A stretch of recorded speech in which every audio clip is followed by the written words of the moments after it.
ओम नमस्ते जी। मैं कुमार आर्यस। आओ आज सब मिल कर के ब्रह्मचर्य के ऊपर चर्चा करते हैं। ब्रह्मचर्य कहते किसको हैं? ब्रह्मचर्य नाम है किस चीज़ का?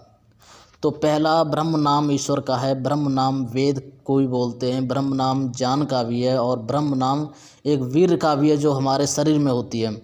ईश्वर प्राप्ति, वेद अध्ययन, ज्ञान प्राप्ति और वीर रक्षण करना ब्रह्मचर्य कहलाता है। ब्रह्म माने ईश्वर, चर्य माने चिंतन अर्थात ईश्वर चिंतन।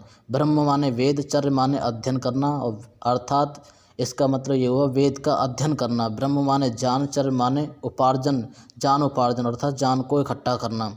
ब्रह्म माने वीर और चर्य माने रक्षण अर्थात वीर की यथाशक्ति से रक्षण करना अर्थात वीर को व्यवस्थित रूप से अपने शरीर में धारण का पोषण करना और उसका पालन करना। जो मनुष्य ईश्वर प्राप्ति, विद्या प्राप्ति, ज्ञान प्राप्ति और वीर की रक्षा करता है वह ब्रह्मचारी कहलाता है। ब्रह्मचर्य से लाभ क्या होते हैं वो इसके बारे में अब चर्चा कर लेते हैं। ब्रह्मचर्य प्रतिष्ठायाम वीर लाभ योग दर्शन में कहा गया है अर्थात मन, वचन और शरीर के से ब्रह्मचर्य का पालन करने से बौद्धिक और शारीरिक बल की प्राप्ति होती है।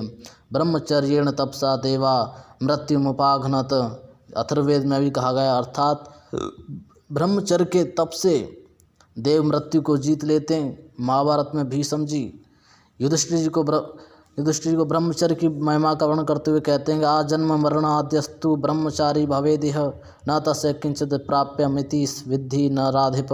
महाभारत में कहा गया है अर्थात जो व्यक्ति जन्म से मृत्यु पर्यंत ब्रह्मचारी रहता है उसको कोई भी शुभ गुण अप्राप्त नहीं होता अर्थात सारे के सारे गुण संपन्न हो जाता है।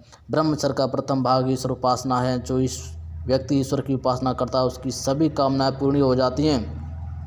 वह असीम आनंद को प्राप्त करता है, अपनी इंद्रियों पर विजय प्राप्त कर अपने कल्याण का मार्ग प्रशस्त कर लेता है। ईश्वर उपासक को विद्या की प्राप्ति और अविद्या का नाश होता है।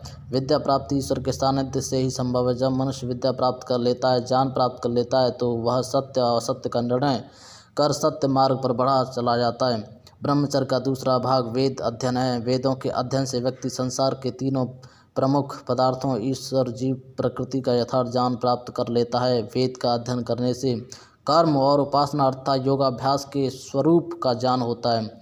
वेद के अध्ययन से गौण और मुख्य पदार्थों का ज्ञान होता है।